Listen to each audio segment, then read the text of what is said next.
الحمد لله نحمده ونستعينه ونستغفره ونؤمن به ونتوكل عليه ونعوذ بالله من شرور أنفسنا ومن سيئات أعمالنا. من يهده الله فلا مضل له ومن يضلله فلا هادي له. ونشهد أن لا إله إلا الله وحده لا شريك له. ونشهد أن محمدا عبده ورسوله.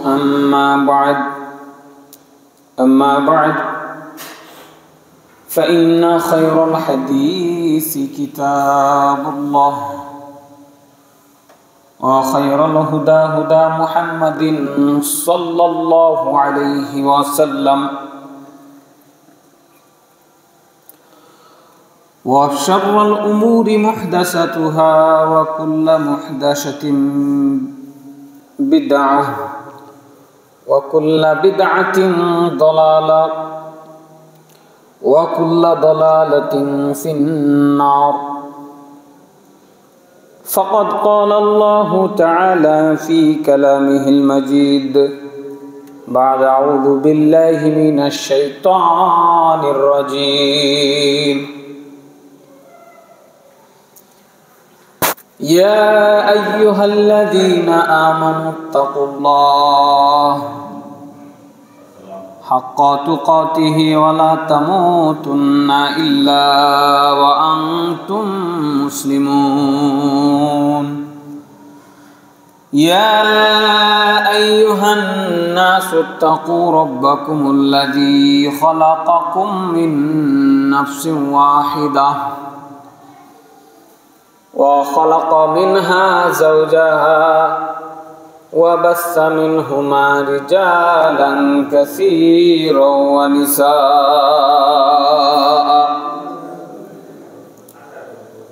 واتقوا الله الذي تساءلون به والأرحام إن الله كان عليكم رقيبا. يا أيها الذين آمنوا اتقوا الله وقولوا قولا سديدا يصلح لكم أعمالكم ويغفر لكم ذنوبكم، ومن يطع الله ورسوله فقد فاز فوزا عظيما. وقال تعالى: أعوذ بالله من الشيطان الرجيم. بسم الله الرحمن الرحيم. قاف والقرآن المجيد بل عجبوا أن جاءهم منذر منهم فقال الكافرون هذا شيء عجيب. أإذا متنا وكنا ترابا ذلك رجع بعيد. قد علمنا ما تنقص الأرض منهم وعندنا كتاب حفيظ. بل كذبوا بالحق لما جاءهم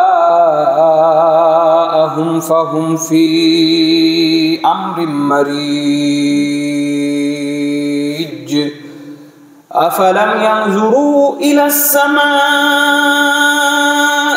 فوقهم كيف بنيناها وزيناها وما لها من فروج.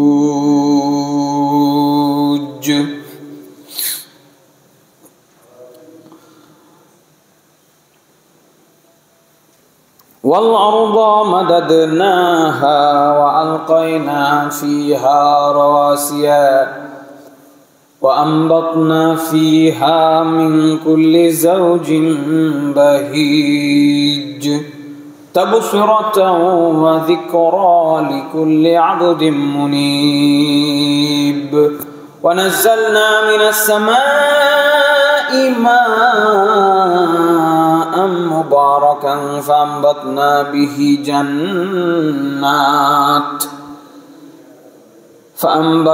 به جنات وحب الحصيد والنخل باسقات لها طلع نضيد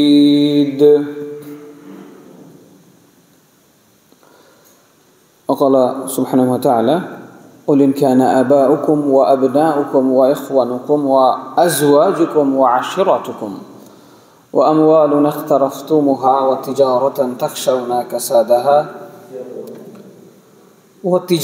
تخشون كسادها ومساكين ترضونها أحب إليكم من الله ورسوله وجهاد في سبيله فتربصوا حتى يأتي الله بأمره والله لا يهدي القوم الفاسقين سورة التوبة 24. وعن أبي هريرة أن رسول الله صلى الله عليه وسلم قال لا يؤمن أحدكم حتى أكون أحب إليه من ولده ووالده والناس أجمعين رواه البخاري যাবতীয় হামদ সানা আল্লাহ রাব্বুল আলামিনের জন্য যার শেষ মেহেরবানিতে বিগত 7টি দিন একটি জুমা পেরিয়ে আল্লাহর গুণগান করার জন্যে, তার মহিমা বর্ণনা করার জন্যে, তার প্রশংসা করার জন্যে, তার বারগাহে সিজদায় লুটিয়ে পড়তে আমরা যে জুমার মসজিদে উপস্থিত হতে পেরেছি, এজন্য আল্লাহ রাব্বুল আলামিনের দরবারে সবাই শুকরিয়া তান বলি আলহামদুলিল্লাহ।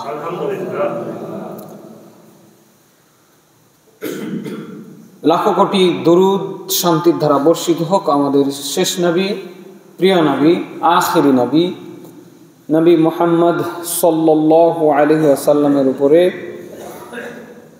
যার আনিত বিধান পালনের মধ্যেই আমাদের সবার ইহকালীন কল্যাণ নিহিত রয়েছে, আখিরাতে মুক্তি নিহিত রয়েছে, যাকে ভালোবাসাকে আল্লাহ রাব্বুল আলামিন আমাদের ঈমানের সাথে সংযুক্ত করেছেন। সবাই বলি আল্লাহুম্মা সাল্লি আলাইহি, আল্লাহুম্মা বারিক আলাইহি, আল্লাহুম্মা আমিন। গত জুমায় সূরা হুজুরাতের একটি আয়াত পাঠের মাধ্যমে আমরা রাসূল সাল্লাল্লাহু আলাইহি ওয়াসাল্লামের মর্যাদা সংক্রান্ত আলোচনার সমাপ্তি টেনেছিলাম, যেখানে আল্লাহ রাব্বুল আলামিন বলছিলেন ইয়া আইয়ুহাল্লাযীনা আমানু লা তুকদ্দিমু বাইনা ইয়াদাইল্লাহি ওয়া রাসূলিহি ওয়াত্তাকুল্লাহ। হে বিশ্বাসীগণ, তোমরা আল্লাহ এবং আল্লাহর রাসূলের থেকে আগ বাড়িয়ে যাবে না, আল্লাহকে ভয় করবে। যেমন আল্লাহর থেকে বেশি বোঝা যাবে না, তেমনি আল্লাহর রাসূলের থেকেও বেশি বোঝা যাবে না, এই তার মর্যাদা। সাধারণত আমরা ছেলে যদি পিতার থেকে বেশি বুঝে আমরা এটাকে খারাপ চোখে দেখি। পিতার উপস্থিতিতে সন্তান যদি বেশি কথা বলে তো সামাজিকভাবে আমরা বলি এটা আদবের খেলাফ। তো সেখানে নবী মুহাম্মদ সাল্লাল্লাহু আলাইহি ওয়াসাল্লামের কথার উপরে কথা বলা কত বড় বেয়াদবি হতে পারে, এই মর্যাদা আল্লাহ রাব্বুল আলামিন আমাদের নবী মুহাম্মদ সাল্লাল্লাহু আলাইহি ওয়াসাল্লামকে দিয়েছেন। এবং তিনি আরো বলেছেন ইয়া আইয়ুহাল্লাযীনা আমানু লা তারফাউ আসওয়াতাকুম ফাওকা সাওতিন নবী ওয়া লা তাজহারু লাহু বিল কওলি কাজহরি বা'দিকুম লিবা'দিন আন তাহবাতা আ'মালুকুম ওয়া আনতুম লা তাশউরুন। হে বিশ্বাসীগণ, তোমরা আল্লাহর রাসূলের কণ্ঠের চাইতে নিজের কণ্ঠকে উঁচু করবে না। সুবহানাল্লাহ, কি মর্যাদা আল্লাহ রাব্বুল আলামিন আমাদের প্রিয় নবী মুহাম্মদ রাসূলুল্লাহ সাল্লাল্লাহু আলাইহি ওয়াসাল্লামকে দান করেছেন। সাহাবায়ে কেরামকে বলছেন খবরদার, কণ্ঠ যেন আল্লাহর নবীর কণ্ঠ থেকে উঁচু না হয়, তা না হলে তোমাদের আমল নষ্ট ভ্রষ্ট হয়ে যাবে, হালাক হয়ে যাবে, তোমরা টের পাবে না। নাউজুবিল্লাহ বলেন। যদি আল্লাহ রাসূলের থেকে কণ্ঠস্বর উঁচু করো তাহলে তোমাদের আমল বরবাদ হয়ে যাবে। তো আজকে তো আমাদের রাসূল সাল্লাল্লাহু আলাইহি ওয়াসাল্লাম নাই আমাদের মাঝে, তা আমরা কিভাবে তার কণ্ঠের থেকে কণ্ঠ উঁচু করব? আল্লাহ রাসূল সাল্লাল্লাহু আলাইহি ওয়াসাল্লাম আমাদের মাঝে নাই, কিন্তু তার রেখে যাওয়া বাণী আমাদের সামনে আছে, তার রেখে যাওয়া আলেম ওলামাগণ আমাদের সামনে আছেন। আল্লাহ রাসূলের বাণী উচ্চারিত হলে সেই বাণীর উপরে কারো বাণী পেশ করা, কণ্ঠস্বর উঁচু করা ঠিক হবে না। সম্ভবত ইমাম তিরমিজি রাহিমাহুল্লাহ বলছেন যে যেই বাড়িতে রাসূল সাল্লাল্লাহু আলাইহি ওয়াসাল্লামের হাদিস আছে, হাদিস গ্রন্থ আছে, সেই বাড়িতে যেন স্বয়ং নবী মুহাম্মদ সাল্লাল্লাহু আলাইহি ওয়াসাল্লাম কথা বলছেন। সুবহানাল্লাহ। আল্লাহ রাসূলের হাদিস বলা মানে আল্লাহ রাসূলের কথা বলা।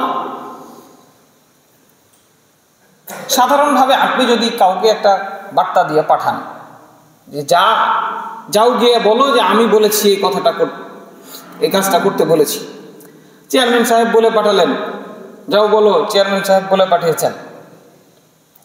এখন আপনি যদি বলেন রাখেন আপনার চেয়ারম্যান সাহেবের কথা রাখেন, আমি যেটা বলছি সেটা করেন, এটা কি চেয়ারম্যান সাহেবকে সম্মান দেওয়া হলো না অসম্মান করা হলো? বিষয়টা কত সহজ, খুব সহজেই আমরা বুঝতে পারি। যেই নবী মুহাম্মদ সাল্লাল্লাহু আলাইহি ওয়াসাল্লামকে আল্লাহ রাব্বুল আলামিন সম্মান দান করলেন, সেই সম্মানের নবী যদি কোনো কথা বলে থাকেন, সেই কথার উপর কথা বলা কতটুকু বেয়াদবি হতে পারে চিন্তা করবেন। চিন্তা করার জন্য খোরাক দিয়ে গেলাম। আল্লাহ রাব্বুল আলামিন এই প্রশিক্ষণটা আমাদেরকে দিয়েছেন, লা তারফাউ আসওয়াতাকুম ফাওকা সাওতিন নবী, নবীর কণ্ঠের উপরে কণ্ঠস্বর তোমরা উঁচু করতে পারবে না। এই হলো আল্লাহ রাব্বুল আলামিনের পক্ষ থেকে তার প্রতি যে মর্যাদা। তো মর্যাদার কথা বলতে গেলে অনেক সময়ের প্রয়োজন, অনেকগুলো কন্টেন্ট এখানে আছে। আমি মূল পয়েন্টগুলো নিয়ে আলোচনা করেছি যে নবীর মর্যাদা কত আল্লাহ রাব্বুল আলামিনের কাছে। নবী মুহাম্মদ সাল্লাল্লাহু আলাইহি ওয়াসাল্লামকে এসে এক বেদুইন একজন বলছে যে আপনি যে নবী, তো কিভাবে বুঝবো আপনি নবী? আল্লাহ রাসূল বললেন, এই গাছ তুমি এখানে পায়ে হেঁটে চলে আসো। গাছ হেঁটে চলে আসলো, সুবহানাল্লাহ। আবার বললেন যাও তুমি ওখানে যেখানে ছিলে চলে যাও, গাছ আবার ওখানে চলে গেল। আল্লাহ রাসূলের মুজিজা, তার মর্যাদা এত বেশি, গাছ তার কথা শুনছে, জিন তার কথা শুনে, মাছ তার কথা শুনে। মক্কার মুশরিক কুরাইশরা বলল যে মুহাম্মদ জাদু দেখাচ্ছে, জাদু আসমানে চলে না, আসমানে জাদু করে দেখাও, চাঁদটাকে দ্বিখণ্ডিত করে দেখাও, তাহলে বিশ্বাস করবো তুমি আল্লাহর নবী।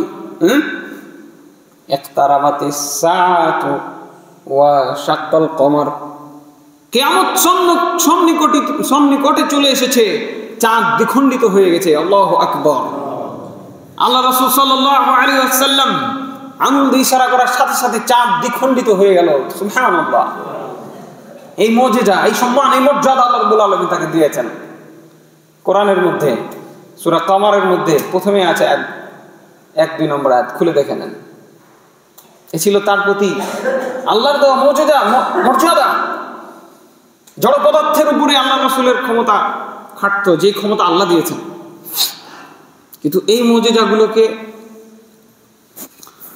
প্রশ্নবিদ্ধ করার জন্য আমাদেরই ঘরানার কিছু মানুষ দাড়ি টুপি জুব্বা লাগিয়ে তারা নবীর নামে মিথ্যা গল্প কাহিনী রচনা করে, মিথ্যা মুজিজা তারা বর্ণনা করে। হ্যাঁ, আছে না? ওই আইসক্রিম বিক্রেতা বলছেন, নবী একদিন রাস্তা দিয়ে যাচ্ছিলেন, এক জঙ্গলের পাশ দিয়ে এক হরিণী গাছের তলায় বাঁধা আছে। কেমন কেমন করে সুর করে বলে না ওই আইসক্রিম বিক্রেতা। হ্যাঁ, দয়ার নবীকে দেখে হরিণী বলছে, নবী গো, বাচ্চাগুলো না খেয়ে আছে, আমাকে যদি একটু ছেড়ে দেওয়ার ব্যবস্থা করতেন, তাদেরকে আমি একটু দুধ পান করায় আসতাম। আছে না? নবী জিম্মেদারি নিলেন, যাও তুমি, আমি তোমার জিম্মেদারি নিলাম। নবী জিম্মেদারি নিলেন, আর হরিণী গেল কি দুধ খাওয়াইতে। তারপরে শিকারি আসলো, কি খবর, আমার হরিণ কই? হরিণ দুধ খাওয়াতে গেছে। হ্যাঁ, এটা কোনো কথা হলো? হরিণ দুধ খাওয়াতে গেছে, আবার আসবে? হরিণ পাগল পেয়েছেন নাকি আপনি আমাকে? না, আসবে। আমি নবী মুহাম্মদকে জিম্মাদারি রেখে ওই হরিণ গেছে মায়ের কাছে, অবশ্যই আসবে। কিছুক্ষণ পর নবী দেখিয়ে দিলেন, ওই হরিণই ছুটতে ছুটতে চলে আসলো। সবাই মিলে কান্নাকাটি জুড়ে দিল। হ্যাঁ, বক্তাও কাঁদে, শ্রোতাও কাঁদে। এই গল্প কিয়ামত পর্যন্ত প্রমাণ কেউ করতে পারবে না। নবীর নামে এই যে মিথ্যা বানোয়াট গল্প বলা হয়েছে, সত্য গল্প কোরআনের মধ্যে এত সত্য মুজেজা ওর মানে ধৈর্য কুলালো না, জি ভরে না। হ্যাঁ, চার দ্বিখণ্ডিত হওয়ার থেকে বড় ঘটনা আর কি কোনো পৃথিবী মানুষ ঘটাতে পারে? সত্য ঘটনা বাদ দিয়ে মিথ্যা ঘটনা বর্ণনা করা হলো। ওই স্কুলের বই পড়ে আসলাম, নবী যে রাস্তা দিয়ে হাঁটতেন সেই রাস্তায় এক বুড়ি কাঁটা পুঁতে রাখত। হ্যাঁ, নবী একদিন দেখলেন রাস্তায় কাঁটা নাই, খবর কি? তাহলে বুড়ি মনে হয় অসুস্থ হয়েছে। বুড়িকে দেখতে গেলেন নবী, দোয়া করলেন, রোগ ভালো হয়ে গেল। আর বুড়ি তার কর্মকাণ্ডের জন্য লজ্জা পেয়ে গেলেন। পরীক্ষায় লিখতে হয়েছে, বাধ্য হয়ে লিখেছি, আল্লাহ মাফ করুক। কিয়ামত পর্যন্ত এই হাদিস কেউ প্রমাণ করতে পারবে না। মিথ্যা কথা, আল্লাহর নবী না, মিথ্যা কথা, বানোয়াট কথাবার্তা লিখে দেওয়া হয়েছে। এরকম হাজারো অজস্র মিথ্যা কল্প কাহিনী এই মিম্বার, এই পবিত্র মিম্বার। হ্যাঁ, আল আম্বিয়া ও আল ওলামা ওয়ারাসাতুল আম্বিয়া, নবীর উত্তরসূরি এই আলেম ওলামাগণ এই মিম্বারে দাঁড়ায় মিথ্যা কাহিনী বলে। অথচ আল্লাহ রাসূল কি বলছেন? মান কাযিবা আলাইয়া মুতাআম্মিদান ফালিয়াতাবা'a মাখাদাহু মিনান নার। কেউ যদি আমি মুহাম্মাদের নামে পেট বানিয়ে মিথ্যা কথা বলে, তার থাকার জায়গা জাহান্নাম। নাউজুবিল্লাহ। আচ্ছা বলেন, আমি যে দুটা কথা বললাম, পপুলার দুটা কথা, দুটা হাদিস, বানোয়াট হাদিস, কিয়ামত পর্যন্ত কোনো মুহাদ্দিস এই পৃথিবীর বুকে জন্ম নেয়নি যে হাদিস দুটো প্রমাণ করে দেখাই দিতে পারবে আল্লাহর নবীর সাথে এই ঘটনা দুটো ঘটেছে। পারবে না। আমি কি তাদের ভালো করলাম না খারাপ করলাম? ভালো করলাম না? যদি আল্লাহর রাসূলের নামে এই মিথ্যা কাহিনী বলতে থাকেন, যতকাল বলবেন, যতজন বলবেন, প্রত্যেককে আল্লাহ রাব্বুল আলামিন জাহান্নামে নিক্ষেপ করবেন। অপরাধ আল্লাহর নবীর সাথে যা ঘটেনি, যা তিনি করেননি, সেই কথা আল্লাহ রাসূলের উপর চাপিয়ে দিলেন। এটা আল্লাহ রাসূলের সম্মান বাড়ানো হলো না, বরং কি হলো? আল্লাহ রাসূলকে আরো ছোট করা হলো। এবং ওই যে সত্য ঘটনাগুলো, এখন আপনি সত্য ঘটনা বলবেন, আপনার এখন মনে হবে এটাও মনে হয় মিথ্যা। বিপদ না? আমি ধরাই দিলাম যে এগুলো মিথ্যা কথা, এগুলো আল্লাহ রাসূলের নামে নাই, প্রমাণিত নাই। এখন যেটা প্রমাণিত সত্য, বুখারী, মুসলিম, আবু দাউদ, নাসাই, তিরমিজি এই হাদিস গ্রন্থগুলোতে আছে, অবাক হবেন আপনি। বনের বাঘ পর্যন্ত আল্লাহ রাসূলের কাছে এসে সারেন্ডার করে। সুবহানাল্লাহ। এই সত্য ঘটনাগুলো তখন কি মিথ্যা মনে হবে আপনার কাছে? এই ক্ষতিটা এই ইসলাম বিদ্বেষী ইহুদি নাসারারা করেছে। তারা মুসলমানদেরকে ধ্বংস করার জন্য আলেম সেজে তারা মুসলমানদের মধ্যে ঢুকেছে। তারা মাদ্রাসা তৈরি করেছে, তারা মাদ্রাসার মধ্যে তাদের আলেম তৈরি করেছে শুধু মুসলমানদের মধ্যে ভেজাল ঢুকানোর জন্য। আর এই ভেজালগুলো নিয়ে আমরা মুসলমানরা কি করছি? কিলাকিলি, মারামারি। কিন্তু কেউ খুঁজে দেখি না যে এই ইসলামকে আল্লাহ রাব্বুল আলামিন বলেছেন, নাহনু নাযালনা যিকরা ওয়া ইন্না লাহু লাহাফিজুন। আমি এই ইসলাম নাজিল করেছি, এই ইসলামকে আমি হেফাজত করব। আলহামদুলিল্লাহ। তাহলে ইসলাম, সঠিক ইসলাম আমি পর্যন্ত আসবে না? অবশ্যই আসবে। দায়িত্ব কার? এই দায়িত্ব আল্লাহর। আমাকে একটু কি করতে হবে? খুঁজতে হবে। বাতিল, মিথ্যা, বানোয়াট কাহিনী যদি আমি বিশ্বাস করতে যাই, তাহলে সত্য কাহিনীটাকেও আমি কি করব? অবিশ্বাস করব। ওটা যদি মিথ্যা হয়, এটাও মিথ্যা হতে পারে। এরকম আমার মনে একটা দোটানা তৈরি হতে পারে। এরপরে রাসূল সাল্লাল্লাহু আলাইহি ওয়াসাল্লামের মর্যাদার পরে আমরা তার মুহাব্বতের গুরুত্ব নিয়ে আলোচনা করব। আমরা গত জুমায় একটি আয়াত পড়েছিলাম যেখানে আল্লাহ রাব্বুল আলামিন পৃথিবীতে সবকিছুর থেকে, তার প্রয়োজনীয় বিষয়গুলোর থেকে আল্লাহ রাসূলকে ভালোবাসতে বলেছেন, আর না ভালোবাসলে শাস্তির জন্য অপেক্ষা করতে বলেছেন। রাসূল সাল্লাল্লাহু আলাইহি ওয়াসাল্লামও এমন ইঙ্গিত দিয়েছেন। আন আবি হুরায়রা আন্না রাসূলুল্লাহ সাল্লাল্লাহু আলাইহি ওয়াসাল্লাম قال لا يؤمن احدكم حتى اكون احب اليه من والده ووالده والناس اجمعين। ততক্ষণ পর্যন্ত কোনো ব্যক্তি মুমিন হতে পারবে না, প্রকৃতার্থে আল্লাহ বিশ্বাসী মুমিন বান্দা হতে পারবে না যতক্ষণ না আমি মুহাম্মদ সাল্লাল্লাহু আলাইহি সাল্লাম তার কাছে তার সন্তানের চাইতে, তার পিতামাতার চাইতে এবং পৃথিবীর সমগ্র মানুষের চাইতে বেশি প্রিয় না হয়। সুবহানাল্লাহ। আল্লাহ তাআলা বললেন, আল্লাহ রাসূল সাল্লাল্লাহু আলাইহি সাল্লাম বলে দিলেন, শুধু সম্মান করলে হবে না,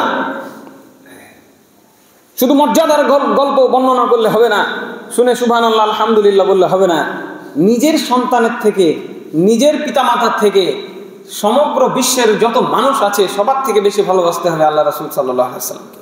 সহিহ বুখারী এবং মুসলিম উভয় গ্রন্থে হাদিসটি আসছে এবং খুবই মাশহুর একটি হাদিস। রাসূল সাল্লাল্লাহু আলাইহি ওয়াসাল্লাম একদিন কোন এক সফরে যাচ্ছিলেন, তো তার সাথে আরও সাহাবীরা ছিলেন।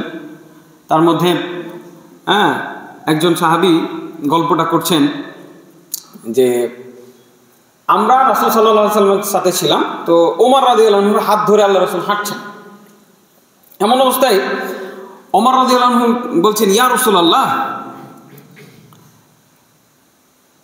লা আনতা আহাব্বা ইলাইয়া মিন কুল্লি শাইইন ইল্লা মিন নাফসি, অবশ্যই আপনি আমার কাছে এই পৃথিবীর সব কিছু থেকে প্রিয়, আমি সব কিছুর চাইতে আমি আপনাকে ভালোবাসি, শুধু আমার জীবনটা বাদ দিয়ে।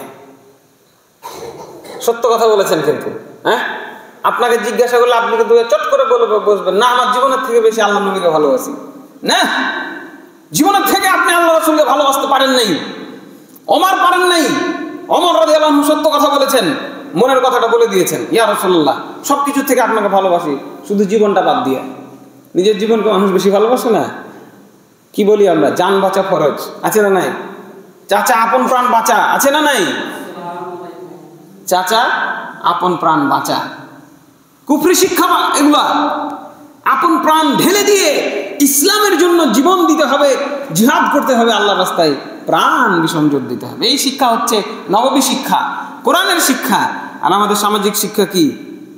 চাচা আপন প্রাণ বাঁচা, আপনি বাঁচলে বাপের নাম, আছে না নাই? কিন্তু মুখে আপনি আমি হয়তো বলবো যে না আমি আল্লাহ রাসূলকে আমার জীবনের থেকে বেশি ভালোবাসি। ওমর বলেন নাই রাদিয়াল্লাহু আনহু। রাসূল সাল্লাল্লাহু আলাইহি সাল্লাম বললেন, ফাকাল নবী সাল্লাল্লাহু আলাইহি সাল্লাম, লা ওয়াল্লাযী নাফসি বিয়াদিহি হাত্তা আকুনা আহাব্বা ইলাইকা মিন নাফসি, কখনো নাই হে ওমর, তুমি যতক্ষণ পর্যন্ত তোমার জীবনের থেকে আমি মুহাম্মদ সাল্লাল্লাহু আলাইহি ওয়াসাল্লামকে বেশি ভালোবাসতে না পারছো, তুমি পূর্ণাঙ্গ মুমিন হতে পারো নাই। নাউযুবিল্লাহি মিন যালিক। ওমর রাদিয়াল্লাহু আনহু, ওনার বিষয়ে তো অনেকবার বলেছি যে দ্বিতীয় নবী কেউ হলে আল্লাহ রাসূলের পরে ওমর রাদিয়াল্লাহু আনহু হতেন। এত বড় নামি দামি মানুষটাকে আল্লাহ রাসূল বললেন যে না তুমি এখনো মুমিন হতে পারো নাই, যতক্ষণ না তোমার নিজের নফসের থেকে, নিজের জীবনের থেকে আমি মুহাম্মদ সাল্লাল্লাহু আলাইহি ওয়াসাল্লামকে বেশি না ভালোবাসতে পারছো, তুমি ততক্ষণ মুমিন হতে পারবে না। তখন সাথে সাথে তিনি তার সিদ্ধান্ত পরিবর্তন করে বললেন, ফাকাল লাহু ওমর ফাইন্নাহু আলআন ওয়াল্লাহি লা আনতা আহাব্বা ইলাইয়া মিন নাফসি, আল্লাহর কসম করে বলছি আজকে থেকে আমি ওমরের জীবনের থেকে আপনি আমার কাছে বেশি প্রিয়। বলুন সুবহানাল্লাহ। এবার রাসূল সাল্লাল্লাহু আলাইহি ওয়াসাল্লাম বললেন, আলআন ইয়া ওমর, এখন তুমি পূর্ণাঙ্গ মুমিন হতে পারলে। সূরা তাওবা 24 নম্বর আয়াত। আল্লাহ রাব্বুল আলামিন সুস্পষ্ট ভাষায় বলেছেন, কুল ইন কানা আবাউকুম ওয়া আবনাউকুম ওয়া ইখওয়ানুকুম ওয়া আজওয়াজুকুম ওয়া আশিরাতুকুম ওয়া আমওয়ালুন ইখতারাফতুমুহা ওয়া তিজারাতান তাখশাউনা কাসাদাহা ওয়া মাসাকিনু তারদাউনাহা আহাব্বা ইলাইকুম মিনাল্লাহি ওয়া রাসূলিহি ওয়া জিহাদিন ফি সাবিলিহি ফাতারাব্বাসু হাত্তা ইয়াতি আল্লাহু বিআমরিহি ওয়াল্লাহু লা ইয়াহদিল কওমাল ফাসিকিন। ভালোবাসতে হবে কাকে? আল্লাহ রাব্বুল আলামিন শিখিয়ে দিয়েছেন। কতটুকু ভালো আল্লাহ রাসূলকে বাসতে হবে আল্লাহ রাব্বুল আলামিন শিখিয়ে দিয়েছেন। তোমাদের বাপ দাদা, তোমাদের সন্তান সন্ততি, তোমাদের ভাই ব্রাদার, তোমাদের স্ত্রী, তোমাদের আত্মীয় স্বজন, তোমাদের টাকা পয়সা ধন দৌলত যেটা উপার্জন করেছো, তোমাদের যে ব্যবসা বাণিজ্য যেটাতে ধস নামতে পারে বলে ভয় করছো, তোমাদের বাড়ি ঘর যেগুলো নিয়ে তোমরা খুশি আছো। একটা মানুষের জীবনে আর কি থাকে বলেন তো? এইগুলার থেকে যদি আল্লাহর থেকে যদি এইগুলোকে বেশি ভালোবাসো, আল্লাহর রাসূলের থেকে যদি এইগুলোকে বেশি ভালোবাসো, তাহলে অপেক্ষা করো যতক্ষণ না শাস্তি নেমে আসছে। আল্লাহ কোনো ফাসেক সম্প্রদায়কে পছন্দ করে না। তাহলে ভালোবাসা আল্লাহ রাসূলের প্রতি বেশি হতে হবে। আল্লাহ রাসূলের প্রতি ভালোবাসা যদি কমে যায় তাহলে আমাদের ঈমানে ঘাটতি চলে আসবে। রাসূল সাল্লাল্লাহু আলাইহি ওয়াসাল্লাম বলেন, আন আনাস রাদিয়াল্লাহু আনহু আনিন নবী সাল্লাল্লাহু আলাইহি ওয়াসাল্লাম সালাসুন মান কুন্না ফিহি ওয়াজাদা হালাওয়াতাল ঈমান। যার মধ্যে তিনটা বিষয় থাকবে সে ঈমানের স্বাদ পাবে। আমি যে মুমিন, আমি যে মুসলিম, যে কালেমা দিয়ে আমি এই ইসলামের মধ্যে প্রবেশ করেছি, এই কালেমার কি মর্ম আছে আমার কাছে, কি স্বাদ, কি মজা আছে আমার কাছে। লা ইলাহা ইল্লাল্লাহ, দুটা ভিক্ষা গালা দে মাগে আছে না? যেই লা ইলাহা ইল্লাল্লাহর কারণে আল্লাহ রাসূল সাল্লাল্লাহু আলাইহি ওয়াসাল্লামকে তার মাতৃভূমি থেকে বিতাড়িত করা হলো, মক্কা নগরী থেকে, পবিত্র ঘর থেকে, কাবা থেকে তাড়িয়ে দেওয়া হলো, সেই লা ইলাহা ইল্লাল্লাহ কালেমা বলে আমরা কি করি? মাগে দুটা ভিক গালা দে, এই আমাদের স্বাদ। আমরা বলি লা ইলাহা ইল্লাল্লাহ বলে ভিক্ষা চাইতে হয়। বাইরে কেউ লা ইলাহা ইল্লাল্লাহ বলছে মানে ভিক্ষা চাইতে আসছে, হ্যাঁ? আর মক্কায় কেউ লা ইলাহা ইল্লাল্লাহ বলেছে তো তাকে নির্যাতন করা হয়েছে। তাদের কাছে লা ইলাহা ইল্লাল্লাহর স্বাদ ছিল, ওই নির্যাতন তারা সহ্য করেছে একটা বাক্যের কারণে। আমাদের কাছে সেই বাক্যের কোনো মজা নাই, বরং আমরা কি মনে করি যে লা ইলাহা ইল্লাল্লাহ গুঞ্জন শোনা গেছে মানে ভিক্ষা দিতে হবে, বাইরে ফকির আসছে। না, আল্লাহ রাসূল সাল্লাল্লাহু আলাইহি ওয়াসাল্লাম বললেন তিনটা বিষয় থাকতে হবে, তাহলে এই লা ইলাহা ইল্লাল্লাহ, এই ঈমানের স্বীকৃতির মজা একজন মুমিন পাবে। নাম্বার 1, আইয়াকুনাল্লাহ ওয়া রাসূলুহু আহাব্বা ইলাইহি মিম্মা সিওয়াহুমা। তার সামনে, তার এই পৃথিবীতে যত কিছু আছে সব কিছু চাইতে আল্লাহ এবং তার রাসূলকে বেশি ভালোবাসতে হবে। বলুন সুবহানাল্লাহ। যদি লা ইলাহা ইল্লাল্লাহ বলার মজা, টেস্ট কেউ পেতে চান, লা ইলাহা ইল্লাল্লাহ মানে কি, এই ঈমান আনয়নের পরে কি মজা রয়েছে যদি পেতে চান, তাহলে সব থেকে বেশি ভালোবাসা আল্লাহর প্রতি, আল্লাহ রাসূলের প্রতি রাখতে হবে। এরপরে তিনি বলছেন, ওয়া আন ইউহিব্বাল মারআ লা ইউহিব্বুহু ইল্লা লিল্লাহ। যদি কাউকে ভালোবাসতেই হয় এই পৃথিবীর বুকে, তাহলে তাকে শুধুমাত্র আল্লাহর জন্য ভালোবাসবে। সুবহানাল্লাহ। ভালোবাসা হারাম নয়। ভালো যদি বাসতেই হয় তাহলে কেন ভালোবাসবে? আল্লাহর জন্য ভালোবাসবে। আল্লাহ রাসূলের থেকে ভালোবাসা অনেক সময় বেশি হয়ে যায়। 3 নম্বর পয়েন্টটা বলে নি, ওয়া ইয়াকরাহা আই ইয়াউদা ফিল কুফরি কামা ইয়াকরাহু আন ইউকযাফা ফিন নার। কুফরের মধ্যে আবার ফিরে যাওয়া ওই রকম ঘৃণা করে যেমন আগুনে ফিরে যাওয়াটা ঘৃণা করে। তো কুফর শব্দের অর্থ নিয়ে তো আবার বিস্তারিত আলোচনার প্রয়োজন আছে। কুফর মানে 1 নম্বর বুঝালেন মূর্তি পূজা করা। তারা মূর্তি পূজা করতো, ছেড়ে দিয়ে আসছে, এরপর আর ফিরে যাবে না। আগুনে ফিরে যাওয়া যেমন খারাপ লাগবে, তেমনি এই আবার মূর্তি পূজা করা তাদের কাছে খারাপ লাগবে। এটাই আল্লাহ রাসূল সাল্লাল্লাহু আলাইহি ওয়াসাল্লাম 3টা পয়েন্টের কথা বললেন। তার মধ্যে একটা পয়েন্ট আল্লাহ রাসূলকে ভালোবাসতে হবে, দ্বিতীয় পয়েন্ট কাউকে ভালোবাসলে সেটা আল্লাহর জন্য ভালোবাসা হতে হবে। সন্তান পরীক্ষার সময় সিয়াম রাখতে চাইলে মা বলে থাক, আগে পরীক্ষাটা দিয়ে এলে, নাহলে তোর কষ্ট হবে, আছে না নাই? ফরজ বিধান লঙ্ঘন করতে পরামর্শ দেওয়া হচ্ছে। আল্লাহর প্রতি ভালোবাসা থাকলে একজন মা কি এই কাজটা করতে পারতেন? মায়ের ভালোবাসা ওই সন্তানের প্রতি আল্লাহর থেকে বেশি হয়ে গেল। নাউজুবিল্লাহ। সন্তান দাড়ি দেখেছে, দাড়ি যখন তার বের হওয়ার তখনই তো আল্লাহ বের করেছেন, তাই না? ওই ছোট্ট মাসুম বাচ্চাগুলোর দাড়ি তো নাই, তো যা তার যখন প্রয়োজন আল্লাহ তখন তাকে দাড়ি দিয়েছে।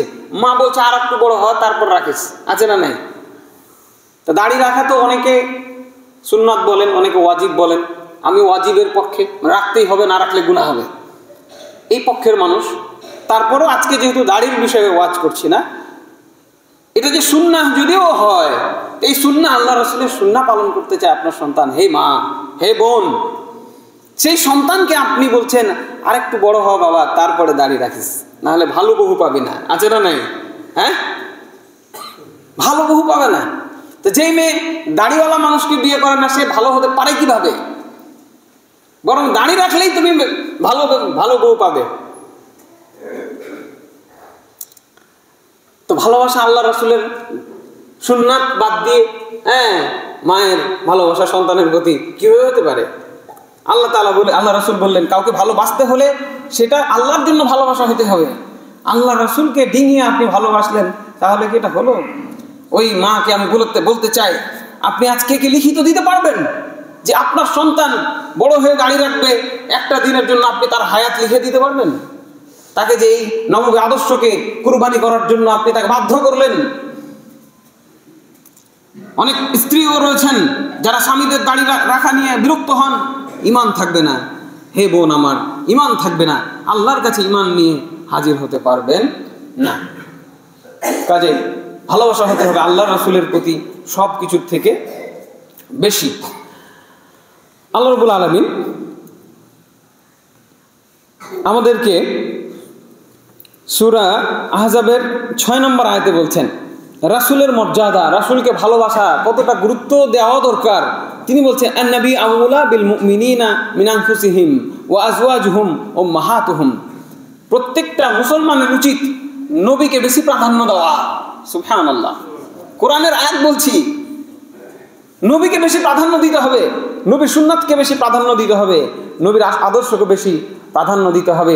এবং তার স্ত্রী হচ্ছে নবীর স্ত্রী হচ্ছে আমাদের মা। নিজের মায়ের থেকে নবীর স্ত্রী আমাদের কাছে বেশি গুরুত্বপূর্ণ। এবং আল্লাহ রাব্বুল আলামিন একটা লিস্ট দিয়ে দিলেন যে এদের থেকে তাদেরকে বেশি ভালোবাসতে হবে যদি এদের সাথে তোমরা ভালো আচরণ করতে পারো। সন্তানের প্রতি আপনার ভালোবাসা কখনোই বেশি হতে পারে না। এই আহজাবের 6 নম্বর আয়াতটি প্রমাণ করে। আপনাকে বলা হয়েছে যে চাইলে ভালোবাসতে পারেন, সন্তানকে আপনি ভালোবাসতে চাচ্ছেন, এতটুকু অনুমোদিত, বাধ্যতামূলক নয়। কিন্তু আল্লাহ রাসূলকে ভালোবাসা বাধ্যতামূলক। সব প্রথমে নবীকে প্রাধান্য দিতে হবে। কোনো পদক্ষেপ নেওয়ার আগে চিন্তা করতে হবে যে আমার ভালোবাসাটা আমার নবীর থেকে বেশি হয়ে যাচ্ছে কিনা আমার সন্তানের প্রতি, আমার স্বামীর প্রতি, আমার স্ত্রীর প্রতি। হ্যাঁ, আল্লাহ রাসূলই বলেছেন যে কোনো নারীকে যদি সিজদা করার অনুমতি দেওয়া হতো তাহলে তাকে তার স্বামীকে সিজদা করার অনুমতি দেওয়া হতো। সুবহানাল্লাহ, কিন্তু এই অনুমতি নাই। স্বামীকে সিজদা করা শিরক। যদিও আমাদের এই বাংলাদেশেও বহু মানুষকে সিজদা করে, নাউজুবিল্লাহ বলেন। স্বামীকে সিজদা করতে অনুমতি দেওয়া হয় নাই, দিলে স্বামীকে দেওয়া হতো। তবুও স্বামীর থেকে আল্লাহর নবীর মর্যাদা বেশি। আল্লাহর নবীকে বেশি ভালোবাসতে হবে। স্বামী যদি নারাজ হয়ে যাক, আল্লাহর নবীকে ভালোবাসার কারণে যদি স্বামী নারাজ হয়ে যাক, স্বামী যদি তালাক দেয় তো দিয়ে দেখ, কথা হয়ে যায়নি। এই ঈমান আমাদেরকে নিজেদের মধ্যে জাগ্রত করতে হবে। আল্লাহ রাব্বুল আলামিন আমাদেরকে আল্লাহ রাসূলের প্রতি মহব্বত জাগ্রত রাখার তৌফিক দান করেন। আল্লাহুম্মা আমিন। কিভাবে ভালোবাসবো? মর্যাদার ওয়াজ শুনলাম, ভালোবাসার ওয়াজ শুনলাম, এখন বাস্তবে ভালোবাসাটা কিভাবে হবে? হ্যাঁ, নবীজির পিতা আব্দুল্লাহ, নবীজির মাতা আমেনা, নবীজির দুধমা হালিমা, ইয়া নবী সালাম আলাইকা। নবীর ভালোবাসা আছে না? দেখেন না, শুনেন নাই? সাহাবায়ে কেরাম কখনো এইভাবে আল্লাহ রাসূলকে ভালোবাসা দেখায় নাই, কখনো দেখায় নাই। একসাথে বসে গিয়ে নবীজির দুধমা হালিমা, এগুলো কোত্থেকে যে ঢুকে গেল আমাদের মধ্যে। লা হাওলা ওয়ালা কুওয়াতা ইল্লা বিল্লাহ। আমাদের ভালোবাসার পদ্ধতি এটা। আর যদি কেউ এর বিরুদ্ধে কথা বলে, নবীর বিরুদ্ধে কথা বলছে, দুশমন গোস্তাকে রাসূল বলা শুরু করেন, আপনাকে বলবে গোস্তাকে রাসূল। আমরা কারো পরোয়া করি না, আলহামদুলিল্লাহ, কারণ আমরা তাদের থেকে আল্লাহ রাসূলকে বেশি ভালোবাসি। ঠিক যেভাবে সাহাবায়ে কেরাম ভালোবাসতেন। যায়েদ বিন দাসেনাকে হত্যা করা হলো, খুবাইব বিন আদিকে হত্যা করা হলো। হত্যা হওয়ার পরে ওই অবস্থায় যায়েদ বিন দাসেনাকে বেঁধে বলা হচ্ছে, তোমাকে মারার আগে একটু কথা বলি, তোমাকে ছেড়ে দিয়ে যদি নবীকে এখানে বাঁধতাম তোমার কেমন লাগবে বলো তো? তিনি বলছেন, বলেন কি, আমার নবীর পায়ে বাড়িতে বসে থেকে কাঁটা লাগবে, এটা আমি সহ্য করবো না। সুবহানাল্লাহ, জানছে এখন মরে যাবে, তারপরেও জান বাঁচার জন্য বলে না যে ঠিক আছে আমার জায়গায় নবীকে এসে বাঁধেন, আমাকে ছেড়ে দেন, এই বলেন নাই। তার এই যে মুহাব্বত, তার এই যে ভালোবাসা, এইটা দেখে তখন আবু সুফিয়ান কাফের, সে বলছে মা রাআইতু মিনান নাসি আহাদান ইউহিব্বু আহাদা কাহুব্বি আসহাবি মুহাম্মাদিন মুহাম্মাদা। আল্লাহু আকবার। আমি কোন মানুষকে পৃথিবীতে মানুষকে এত ভালোবাসতে দেখি নাই যত ভালোবাসতো এই মুহাম্মদ সাল্লাল্লাহু আলাইহি সাল্লামের সাহাবীরা মুহাম্মদ সাল্লাল্লাহু আলাইহি সাল্লামকে। সুবহানাল্লাহ। তা আমরা সেই ভালোবাসায় বিশ্বাস করি, আমরা এই সমস্ত পাগলামি ভালোবাসা বিশ্বাস করি না। জোরে জোরে নবীজির দুরুদ পড়ো, কেউ জবান বন্ধ রেখো না, নেক আমলার এই দুরুদে জান্নাতে তোমার ঠিকানা। আল্লাহুম্মা সাল্লি আলা সাইয়্যিদিনা মাওলানা মুহাম্মদ। শুনেননি? কোনদিন সাহাবায়ে কেরাম এইভাবে মঞ্চ তৈরি করে এইভাবে দুরুদ কোনদিন তারা পড়েন নাই, বরং আল্লাহ রাব্বুল আলামিন দুরুদ শিখায় দিয়েছেন। ইন্নাল্লাহা ওয়া মালাইকাতাহু ইউসাল্লুনা আলান নবী ইয়া আইয়ুহাল্লাযীনা আমানু সাল্লু আলাইহি ওয়া সাল্লিমু তাসলিমা। আমি বলি না প্রতিদিন খুতবায় শেষের দিকে বলি না, আল্লাহ সুবহানাহু ওয়া তাআলা নবীর উপর দুরুদ পেশ করেন। সুবহানাল্লাহ, আল্লাহ ভালোবাসেন আল্লাহর নবীকে, দুরুদ পেশ করেন তিনি নিজে, এবং ফেরেশতাগণ দুরুদ পেশ করেন, দুরুদ তারাও পাঠ করেন। হে বিশ্বাসীগণ, তোমরাও নবীর উপরে দুরুদ পাঠ করো। আদেশ, আল্লাহ রাসূলকে ভালোবাসলে তার জন্য দুরুদ পাঠ করতে হবে। এটা হলো আল্লাহ রাসূলের ভালোবাসা। কিভাবে? এই আয়াত নাযিল হয়েছে আরবিতে, আরবি ভাষার মানুষ সাহাবায়ে কেরাম বুঝতে পারছে না, দৌড়িয়ে চলে আসলেন, ইয়া রাসূলুল্লাহ আরিফনা সালাম ফাকাইফা সালাত, আমরা তো সালাম দিতে জানি আপনাকে। ওয়াসাল্লিমু তাসলিমা, সালাম দাও, সল্লু আলাইহি ওয়াসাল্লিমু তাসলিমা। দুইটা কথা বলেছেন আল্লাহ, দুরুদ পেশ করো আর সালাম দাও। সালাম তো দিতে জানি, সালাম দিতে জানেন? নবীকে কিভাবে সালাম দিতে হয়? ওই যে সালাম দেওয়া শিখিয়েছে আমাদের এক শ্রেণীর আলেম ওলামাগণ, ইয়া নবী সালাম আলাইকা, এই সালাম মানুষে শিখিয়েছে। আর আল্লাহ রাসূল সালাম শিখিয়েছেন কিভাবে? আত্তাহিয়াতু লিল্লাহি ওয়াস সালাওয়াতু ওয়াত তাইয়্যিবাতু ওয়াসসালামু আলাইকা আইয়ুহান নবী। আল্লাহু আকবার। 5 ওয়াক্ত ফরজ নামাজটাও যদি আদায় করেন, 5 বার সালাম দেওয়া হয়ে গেল, হলো না? ফরজ নামাজে নিয়মতান্ত্রিক ভাবে 5 বার সালাম দেওয়ার পরেও যদি কেউ বলে এরা রাসূলের দুশমন, সালাম দেওয়া নিষেধ করে গেছে, কি বলবেন? পাগল বলবেন না যে আমাদের ইমাম সাহেব সালাম দেওয়া শিখিয়েছে যেভাবে আল্লাহ রাসূল শিখিয়েছেন, নাকি যেভাবে শিখিয়েছেন আল্লাহ রাসূল, আসসালামু আলাইকা আইয়ুহান নবী, নামাজের মধ্যে তাশাহুদে বসে। তো এটা সাহাবীরা জানেন, কিন্তু সালাত কিভাবে পড়বো এটা আর জানে না। আর আমাদের হুজুর চায়ের কাপে মুখ দিয়ে শুরু করছেন, আল্লাহুম্মা সাল্লি আলা সাইয়্যিদিনা। কোথায় আছে? লেখা আছে হাদিসগুলা, একটু নিয়ে এসে দেখাই দিতে হবে না যে এত নম্বর হাদিস, এত নম্বর পৃষ্ঠা অমুক হাদিসের আছে, তা আমি তো দেখাই দিতে পারছি। আল্লাহ রাসূল সাল্লাল্লাহু আলাইহি ওয়াসাল্লাম বললেন, কুলু, তোমরা বলবে, আল্লাহুম্মা সাল্লি আলা মুহাম্মাদিন ওয়া আলা আলি মুহাম্মাদিন কামা সাল্লাইতা আলা ইব্রাহিম ওয়া আলা আলি ইব্রাহিমা ইন্নাকা হামিদুম মাজিদ। আল্লাহুম্মা বারিক আলা মুহাম্মাদিন ওয়া আলা আলি মুহাম্মাদিন কামা বারাকতা আলা ইব্রাহিম ওয়া আলা আলি ইব্রাহিমা ইন্নাকা হামিদুম মাজিদ। কি এটা মনে হয় পছন্দ হলো না নাকি? নামাজ হবে না এই দুরূদ না পড়লে। আল্লাহু আকবার। আল্লাহ রাসূলকে ভালো না বাসলে নামাজ হবে না। নামাজের মধ্যে আপনাকে আল্লাহ রাসূলের ভালোবাসা আল্লাহ শিখিয়ে দিয়েছেন। আল্লাহুম্মা সাল্লি আলা, হে আল্লাহ আপনি আল্লাহর রাসূলের উপরে, আমাদের নবীর উপরে, মুহাম্মাদিন নাম ধরে বলতে হবে, নবীর উপরে দয়া করেন। সুবহানাল্লাহ, এটা কি ভালোবাসা নয় ভাই? আল্লাহকে বলছি দিনে 5 বার, 5 ওয়াক্ত ফরজ নামাজে, আর সুন্নাত নফল তো আছেই। আল্লাহু আকবার। 5 বার অন্তত বলা বাধ্যতামূলক নবীর নামে, আল্লাহ তুমি আমার নবীর উপর দয়া করো, তার নবীর পরিবারের উপরে দয়া করো, নবীর উপরে দয়া করো, নবীর পরিবারের উপরে দয়া করো। যেভাবে ইব্রাহিম আলাইহিস সালামের উপরে দয়া করেছিলেন, যেভাবে ইব্রাহিম আলাইহিস সালামের পরিবারের উপরে দয়া করেছিলেন, আপনি প্রশংসিত। আল্লাহকে বলছি, আবার বলছি, আল্লাহুম্মা বারিক আলা মুহাম্মদ, আল্লাহ আপনি মুহাম্মদ সাল্লাল্লাহু আলাইহি সাল্লামের উপর বরকত ঢেলে দেন, তার পরিবারের উপর বরকত ঢেলে দেন। যেভাবে আপনি ইব্রাহিম আলাইহিস সালামের উপর বরকত ঢেলে দিয়েছিলেন, তার পরিবারের উপরে বরকত ঢেলে দিয়েছিলেন। সুবহানাল্লাহ। হইল না? ভালোবাসা হইল না? হইল না? পছন্দ হইল ভালোবাসা? এইভাবে 1 নম্বর ভালোবাসা, আল্লাহ রাসূলের উপরে রাত দিন দুরূদ পড়বেন। কেউ যদি 1 বার দুরূদ পড়ে, তার উপরে 10 বার রহমত নাজিল হবে। সুবহানাল্লাহ। কয়বার? 10 বার। আল্লাহ রাব্বুল আলামিন এই বৈধ পন্থায় যদি আপনি আল্লাহ রাসূলের দুরূদ পড়েন, দেখি আপনার ওই হুজুর বলতে পারে কিনা আল্লাহুম্মা সাল্লি আলা, এই দিয়ে একবার দয়া নাজিল হবে, প্রমাণ করতে পারবে না। বরং যেই দুরূদ আল্লাহ রাসূল শিখালেন, আল্লাহ শিখালেন, সেই দুরূদে আমাদের উপরে কি হবে? রহমত নাজিল হবে। আরো অনেকগুলো পন্থায় আল্লাহ রাসূলকে ভালোবাসা যায়। ধীরে ধীরে আমাদেরকে একটা একটা করে শিখতে মাথায় নিয়ে বাড়ি যেতে হবে। খালি শুনলাম, হাসলাম, আনন্দিত হলাম, অভিভূত হলাম, আর মসজিদ থেকে বের হয়ে ভুলে যাব, না, হবে না। হৃদয়ের ভেতরে ভালোবাসা ধারণ করে আল্লাহ রাসূল সাল্লাল্লাহু আলাইহি সাল্লামকে ভালোবাসতে হবে।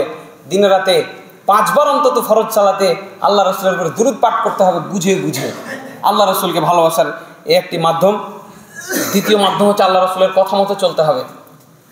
তার কথার বিরোধিতা করবেন আর মুখে ভালোবাসার গুলিয়া উড়াবেন, এই ভালোবাসাকে আল্লাহ তাআলা কবুল করবে বলেন? মানুষ হয়ে মানুষের এই ধরনের মুনাফিকে ভালোবাসা কবুল করবে না। হ্যাঁ, একটা কথা কইছি শুনিস না, দাদা বড় বড় লেকচার, আমাকে মেলায় ভালোবাসিস, হ্যাঁ, আছে না নাই?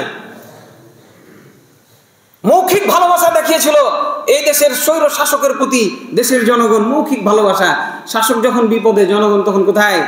তার পালাবার আগে তারা পালিয়ে গেছে। আল্লাহু আকবার। পালাবো না বলেনি? হ্যাঁ, সে পালাবার আগে তারা পালিয়ে গেছে। এই ভালোবাসা, মৌখিক ভালোবাসা আল্লাহ তাআলা গ্রহণ করবেন না। ভালোবাসতে হবে কি? অনুসরণ করতে হবে। আল্লাহ রাসূল উহুদের ময়দানে তাকে বলা হলো, আল্লাহ রাসূলকে মেরে ফেলা হয়েছে। সাহাবায়ে কেরাম প্রাণপণে যুদ্ধ শুরু করলেন, আর বেঁচে থাকবো না এই পৃথিবীতে, একটা কাফেরকেও রাখবো না। আল্লাহর রাসূলকে হত্যা করা হয়েছে। আল্লাহু আকবার। হ্যাঁ, বাঁচবো না এই পৃথিবীতে, আল্লাহ রাসূলকে মেরে ফেলা হয়েছে। মিথ্যা কথা ছড়ানো হয়েছিল। বাস্তবে কি? ওইখানে 7-8 জন যারা ছিলেন তারা সবাই একে একে শহীদ হয়ে গেছেন আল্লাহ রাসূলকে বাঁচানোর জন্য। সুবহানাল্লাহ। আছে এই দেশের নেতৃত্বের জন্য কোনো মানুষ আগাবে? এইভাবে ভালোবাসতে হবে। আল্লাহ রাব্বুল আলামিন আমাদেরকে তার রাসূলকে প্রকৃতভাবে সম্মান করার এবং তাকে ভালোবাসার তৌফিক দান করেন। আল্লাহুম্মা আমিন। আবেগী ভালোবাসা থেকে এবং বানোয়াট কিচ্ছা কাহিনীর মাধ্যমে ভালোবাসা থেকে আল্লাহ রাব্বুল আলামিন আমাদেরকে হেফাজত করেন।